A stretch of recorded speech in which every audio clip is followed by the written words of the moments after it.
What an interesting day.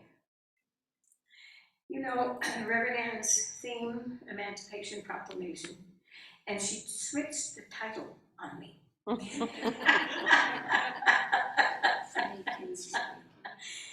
And it's equal rights, equal rights.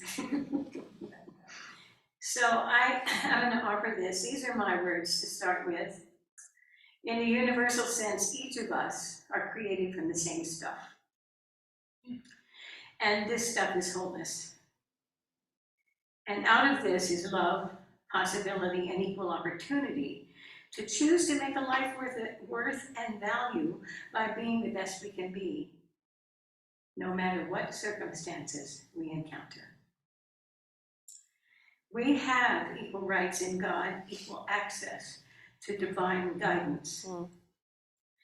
And we are always a choice as to accepting the guidance as it flows to us. We are here to help one another. So I'd like to share a story with you, and some of you may have heard this story before. And I'll let you decide what it has to do with equal rights. And the title of it is Heaven and Hell. A holy man was having a conversation with God and said, Lord, I would like to know what heaven and hell are like. So God led the man to 2 rooms and to 2 doors. He opened the first door, and the man entered and looked in. And in the middle of the room was a large round table. In the middle of the table was a large pot of stew, which smelled delicious, and it made his mouth water. The people sitting around the table were thin and sickly. They appeared to be famished. They were holding spoons with very long handles that were strapped to their arms, and each found it possible to reach into the pot, but they couldn't get the spoon to their mouths. And so the holy man shuddered at this sight and their misery and suffering. And the Lord said, you have seen hell. So he went to the next door. He opened the door. The man looked in. The people were laughing and happy. They were healthy. They were plump. And they were having the best time. And they all had these spoons attached to their hand and their arms, the same as the first room. But here, it was very different. And the man says, I don't understand. It is simple, said God. It required but one skill. You see, they have chosen to feed each other. So I have a quote from Peter Marshall. May we think of freedom not as a right to do as we please, but as an opportunity to do what is right. And then this quote is actually from Ronald Reagan. They called him the great communicator. And he said, we can't do everything for everyone, but everyone can do something for another. And so our affirmation today is, I will read it first, and then I'll ask you to follow me. I am one with divine love, and we are all equal in this light. And in this, I do what I can, where I can. And so if you'll repeat after me. I am one with divine love. I am one with divine love. And we are all equal in this light. And we are all equal in this light. And in this, I do what I can, where I can. I do what I can, where I can. And so it is. And so it is. Nice. Good morning, I'm Joseph Selleck, and this morning I'm pleased to be introducing Michou Landon. Michou is a wonderful singer and lyricist, and my partner in songwriting. She is a reverend with the Church of Divine Light, affiliated with the Psychic Institute in Boulder. She leads Qigong, yoga, and meditation practices, and has a blog and also does editing. She has published 2 books of poetry, and she's currently offering psychic counseling, a practice called Evolutionary Wisdom. She teaches a yoga class at 4 p.m. on Thursdays at the Santa Fe Community Yoga Center. She also leads yin and restoration yoga and also does outdoor yoga and qigong this summer on the weekends at the Santa Fe Treehouse Camp. Please join me in welcoming Michou Landon.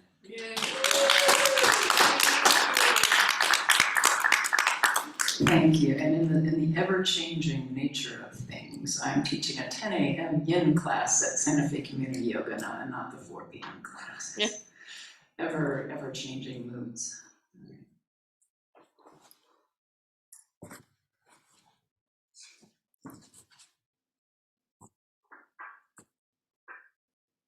Okay, we're going to share a new song Michou and I have written called Goddesses Rising, and we're delighted to have Kevin Sawyer joining us on the djembe. It's been a very quick study. He got the rehearsal at 9:20 this morning.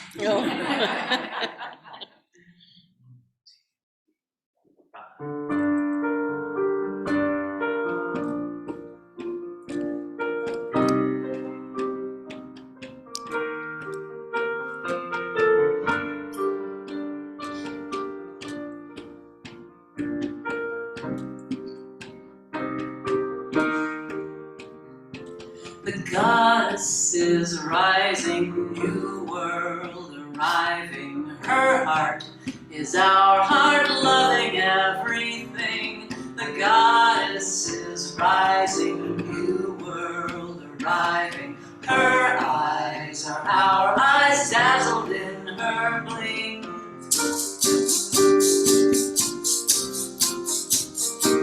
The drum will tell us life is rhythm, heart and tide are right there with him. The nautilus says life is spirals, creativity unbridled. All you are is in your heartbeat, ground of being under your feet. Where you're going is not out there, we become what we know in here. Goddess is rising, new world arriving. Our ears are her ears, listen to her sing. The goddess is rising, a new world arriving. Our minds are her minds, let wisdom ring.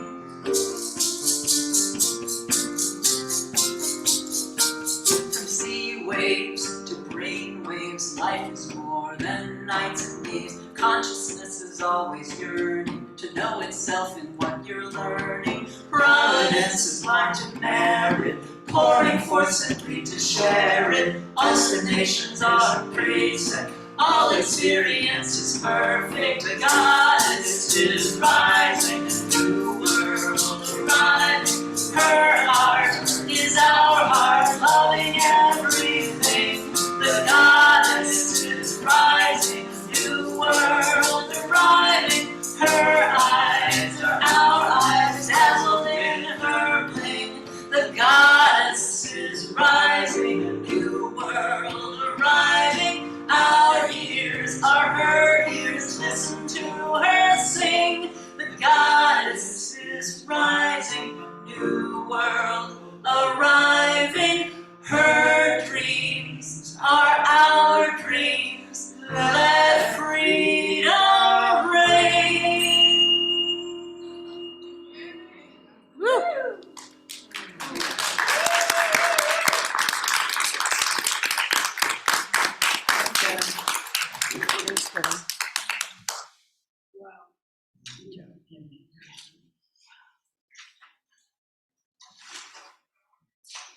A lot more props than usual. Sorry. It's okay.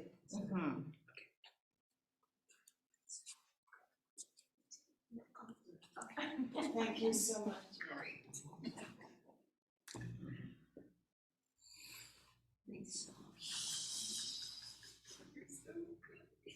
I'm getting brave. You know, where I move all this stuff.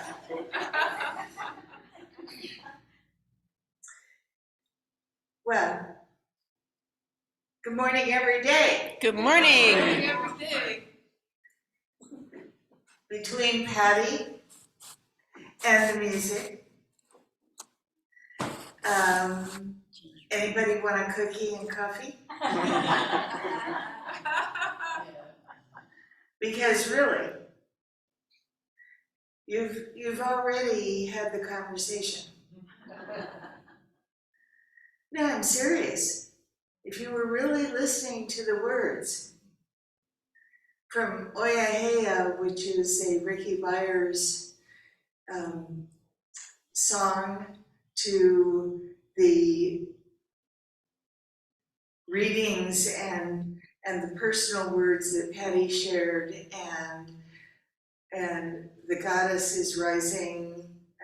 I mean, every time I hear a new song that Joseph and Michou have created together, it's like, how is it that they just, exactly. Whatever that was right. It was me. Oh. Oh, good. So Patty mentioned that I changed my title on her. Well, I actually changed my titles for the whole month because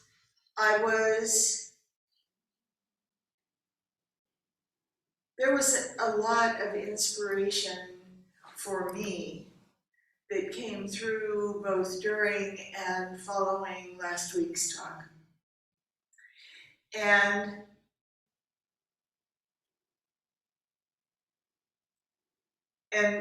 somehow I just felt compelled to really take on some of these questions that we are all, in one way or another, whether it's consciously or unconsciously, dealing with. Yeah. Because, there's always the question about, well, just exactly what in the world is God thinking? Yeah.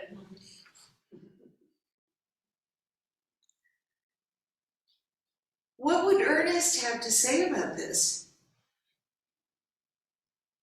Well, Ernest actually had a lot to say.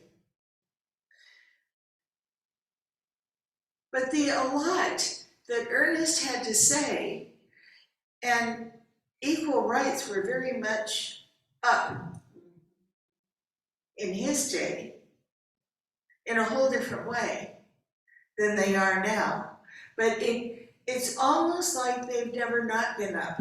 Yeah, for sure. And they were brought up long before any of the Constitution or pre-Constitution documents were written. This is another area. Oh, by the way, I remember Nan Ray.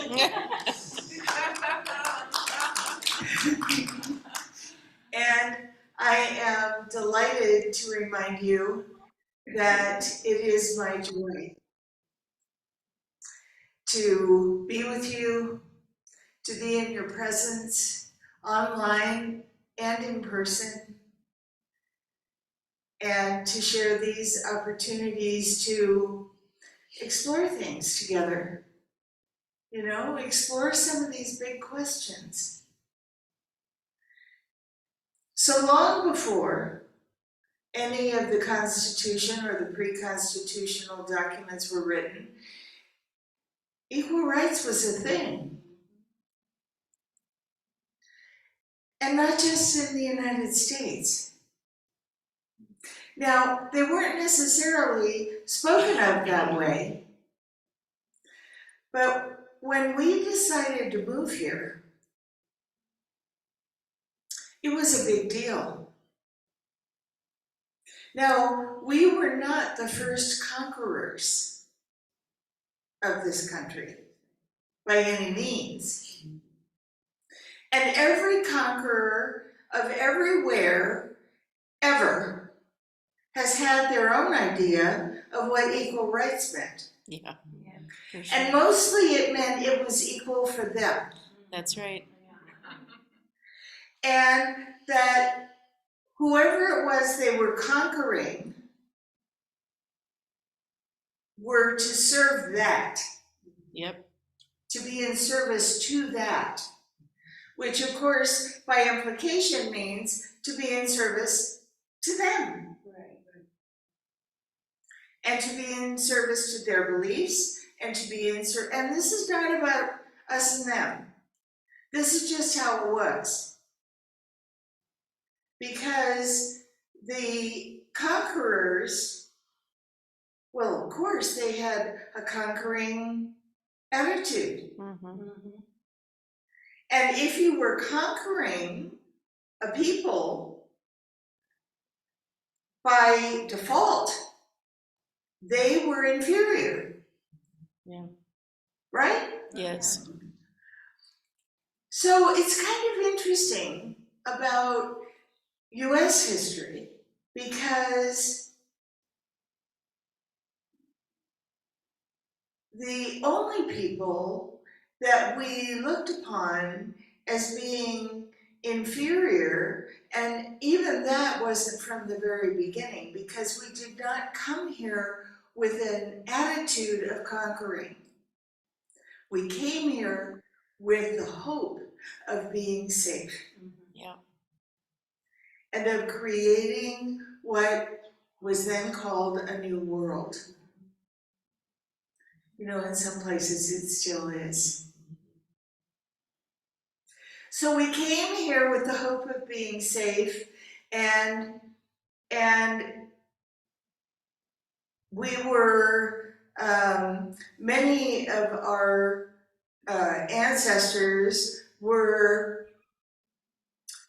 hoping to escape the beliefs of the regime, particularly in England at the time, and because that king was something else.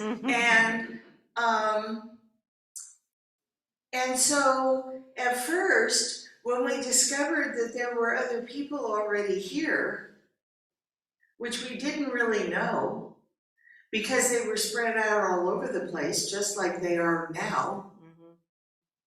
Speaking, of course, of Native Americans, it was kind of a surprise. It was like, oh, how'd you get here? But as time passed and people developed this idea of righteousness and ownership and you know who belonged where and who was entitled to have what. And you know what's interesting? It could be said, if you really look at that part of history, it could be said that they didn't come here with that attitude. But what I will say is that attitude was in there somewhere. Mm-hmm. And it was just a matter of time before I want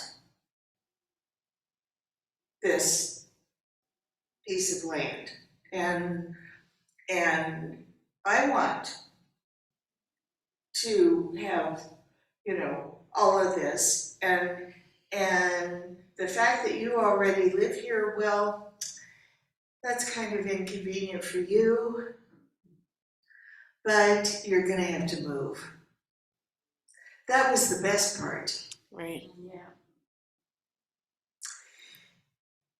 You know, it's interesting what people believed about Native Americans once this whole ownership and entitlement thing began. And there were always Native Americans who were supportive, who shared, who taught us, things that we didn't know about how to grow certain things in certain parts of this country. Because they, they're the only ones, at least so far as I can tell, they're the only ones who actually, if you go back to their ancestors and their ancestors and their ancestors, they're the only ones who can say that they're natives. Mhm. Even though I was born and raised here. Anybody else born and raised here? Yes. My grandparents were not.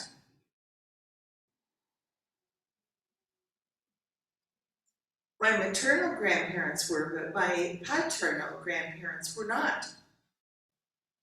And my maternal grandparents were only one generation away from having not been born here.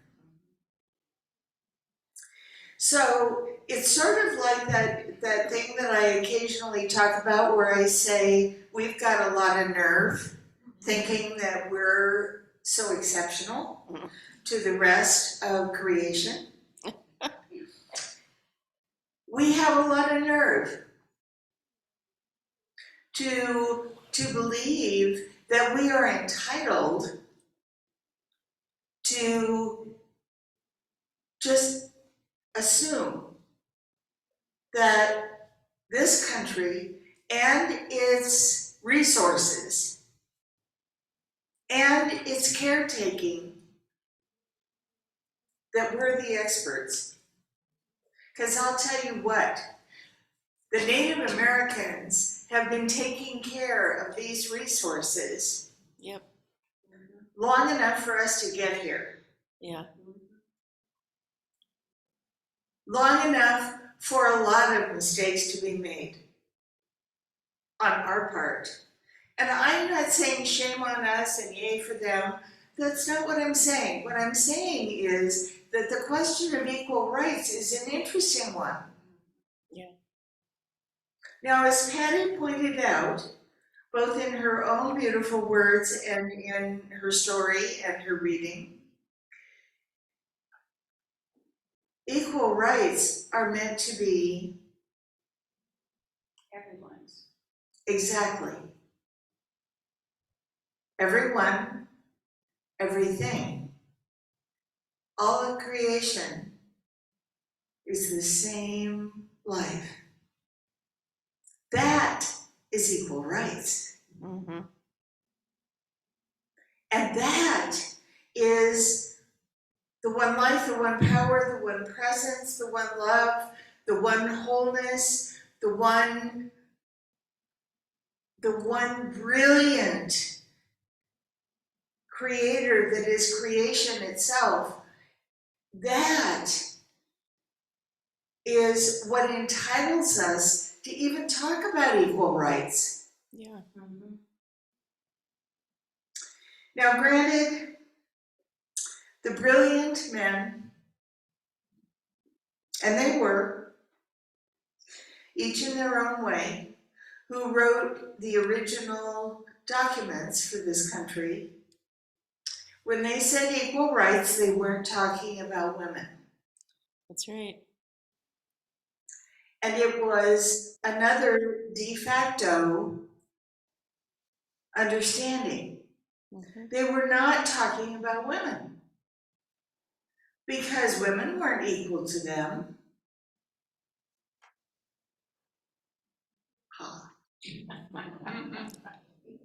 The goddess is rising.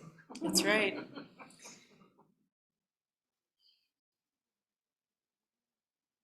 But you know what? We can only teach, we can only write, we can only support, we can only speak up for what we know. And if we don't know better, one of my favorite expressions from Ernest Holmes is ignorance is no excuse. Well, I'll tell you what.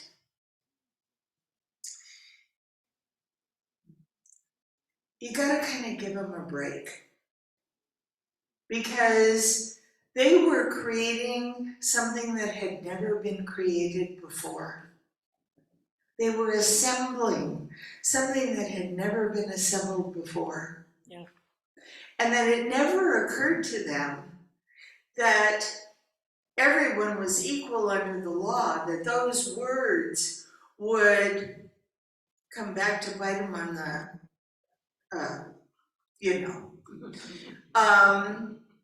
it just never occurred to them. Because their background, their understanding was what it was. And there wasn't even any discussion about it. Well, what about our wives and our daughters and, our mothers? And there was no discussion about women. It was all men are created equal, literally, period. Yep. No offense, guys, you weren't there. It would have been different if you had been.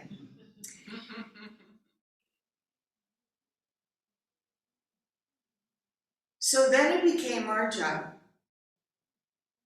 Big surprise. It became our job to make it clear that if all people are created equal, which is really the truth, if all people are created equal, and as Patty said, I'll remind you, this is regardless of circumstance. We have equal authority over our own life, regardless of circumstance, because we have equal authority over how we respond to that circumstance, whatever it may be. So it came to pass, as you all know, that a small group of women, and actually it kind of started in the Underground Railroad time when slavery was supposed to be ending, and many of the leaders of the Underground Railroad who led slaves, former slaves, to freedom were women. Well, if we can lead former slaves to freedom, what are we doing for ourselves? I mean, we can't even vote. We can't even really have a say. So what are we doing for ourselves? Do you know how long it took? How many years it took for any kind of legislation to pass? Yep. It didn't happen in the 1700s. It didn't happen in the 1800s. And it almost didn't happen in the 1900s. In fact, there are states that still have not ratified equal rights for women. That's right. Yep.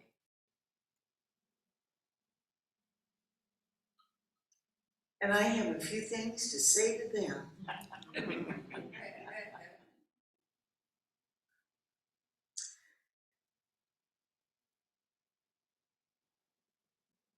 There is, at least in my knowing, this may not be your truth, but there is, in my knowing, a divine plan,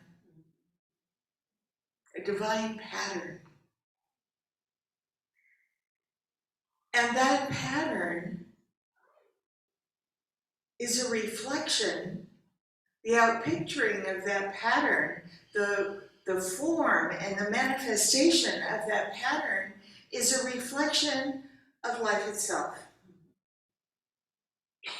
of spirit itself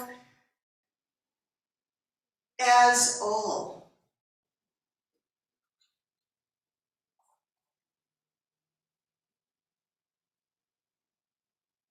And of course, the heaven version of Patty's story, the circumstances, listen to what that story is telling us. The circumstances are the same. Yes. Everybody has a long spoon, attached to their arm so they could reach the bowl. But in the heaven version, people figure out that they can feed each other.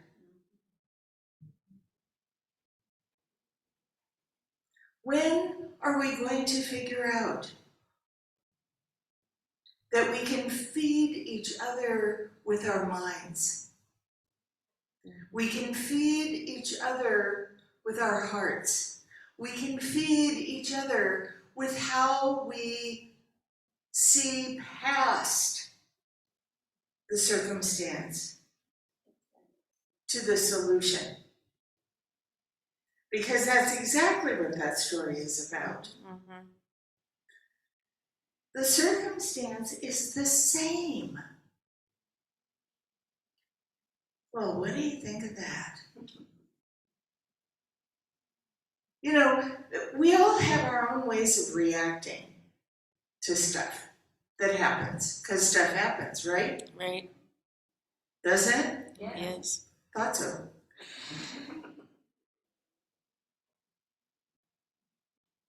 And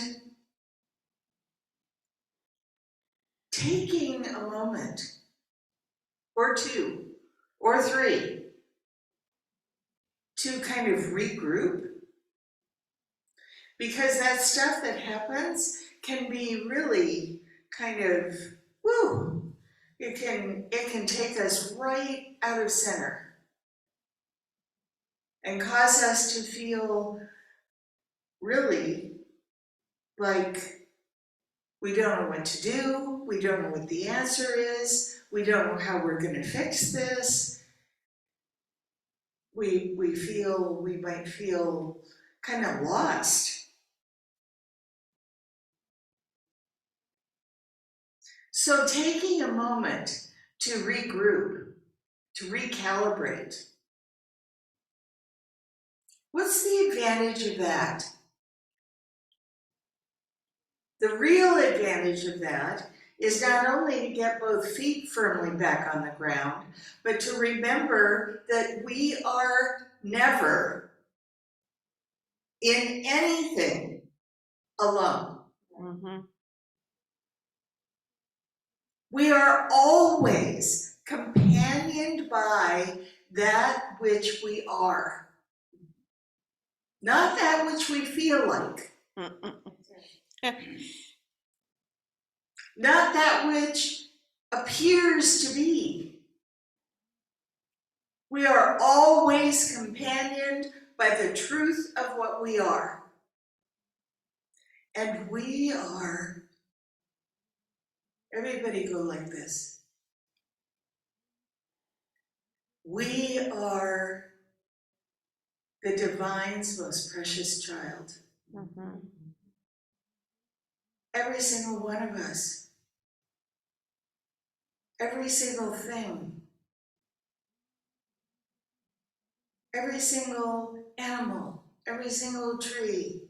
Every single hollyhock. We are the divine's most precious child.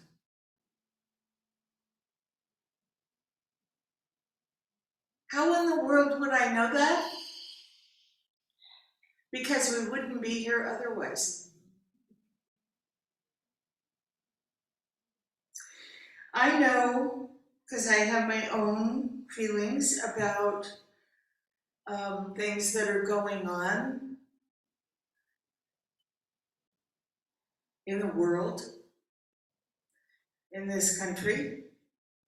You know, we used to be able, at least in our household, maybe in your household too, We used to be able to talk about other parts of the world like they were somehow the exception. Mhm. And by that I mean people were starving in fill in the name of the country. And so at least I got this at our table. So I had to clean my plate Right. because people were starving elsewhere. And the least I could do was clean my plate, regardless. Yeah. Which went way past just taking a bite of everything. Anyway, there was very much, and it kind of it didn't matter who you talked to, if it was your teachers or parents or relatives or friends or whatever, there was always this feeling of us and them. Mhm. And all of them were everybody else, but in the US. Right. The US was the one golden exception. Well, how are we looking now? Yeah.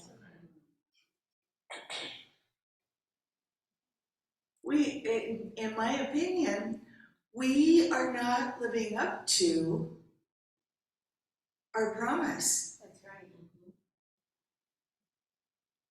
To our promise within ourselves and the promise that was established for us at the beginning. We're not living up to it. We can make lots of excuses Yeah. about the funny thinking that somebody may have who lives in the middle of the country, for instance. Or the funny thinking that somebody may have that lives in Florida or someplace.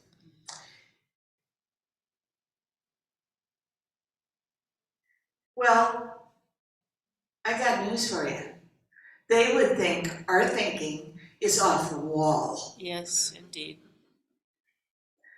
because we happen to believe that there is a way for all of us to express our best, to respect each other, to make room to hear each other's opinions, because we're listening. We're not listening to reply, we're listening to learn. Yes. I'm not saying that we're going to agree with what everybody says. I'm not saying I don't have any expectation of any of you agreeing with what I'm saying this morning. Really, Yeah. I have no expectation about that. I'm just saying we could do a better job. Yes. Yes. We could do a better job. And so I think that what I've decided to do personally is to figure out what that is on a day-to-day basis. Because that way I'm not jumping into things and then wondering where I'm going to fit it into my schedule or how I can carry that responsibility as well as the others that I carry. I just decided to decide on a day-to-day basis how I can show up at my best as a person who is a revelation of what was intended by those sacred documents. And sure, women weren't intended, but I don't care because, we can't do anything about them then. But we can for sure do something about now. Yep. Whatever it is. Equal rights.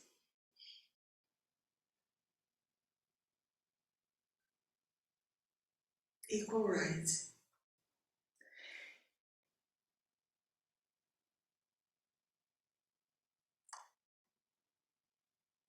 This is one of those times when I imagine the divine shaking its head and going, really? You know the truth of who you are. You know the truth of all that you are. You know the truth that I am expressing myself through you, and you are the arms and legs of me. And you're wondering about equal rights. Nobody else can give them to us. Yep.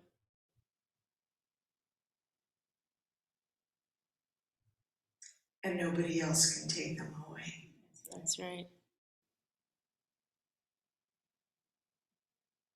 So on that happy note, let's just take it on as an experiment and see how we can make it different for ourselves and maybe one other person. Let's just do it. What have we got to lose? We're very blessed. All of us are very blessed. Yes. No matter what we have going on, our blessings far outmeasure whatever else we have going on. Let's just do it. Love always wins. Love always wins. That's how it is.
Peace begins when we go quiet, body still, mind still, a riot.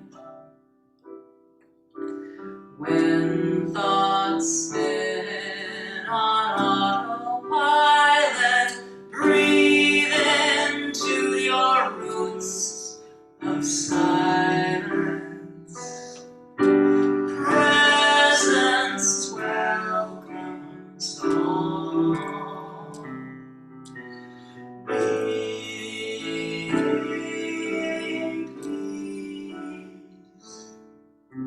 Sharing peace, we can bring ease to all we need. Daily ghosts of apprehension dissolve in love's spacious attention.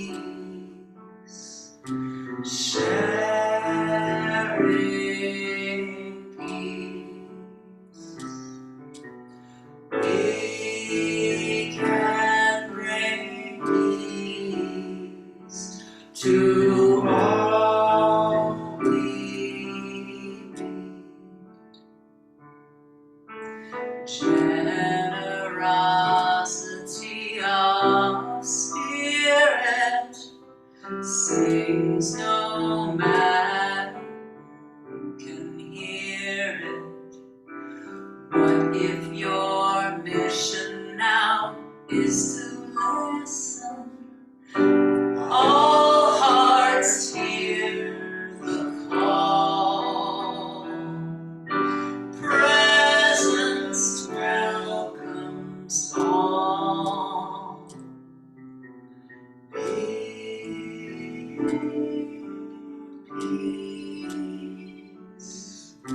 Sharing peace. We can bring ease to all we need. Pilgrims, swimmings, sharing rivers, waves of mighty waves to peace always arriving.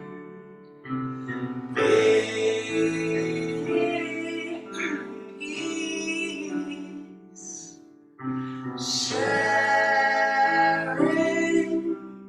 peace. We can bring ease to all we need.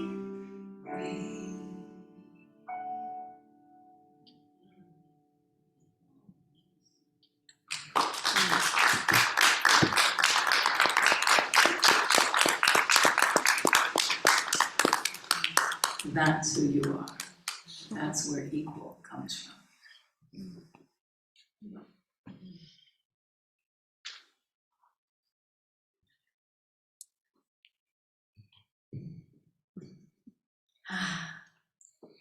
And in that sharing, in that peace,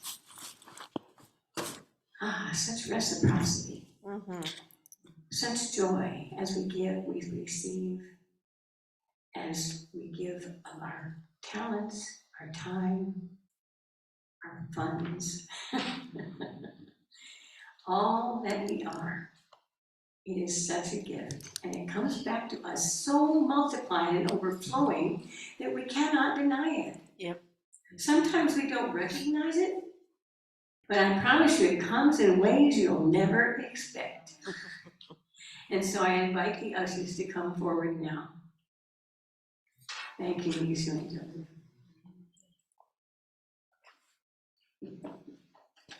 So in the light of that, let's repeat our abundance blessing.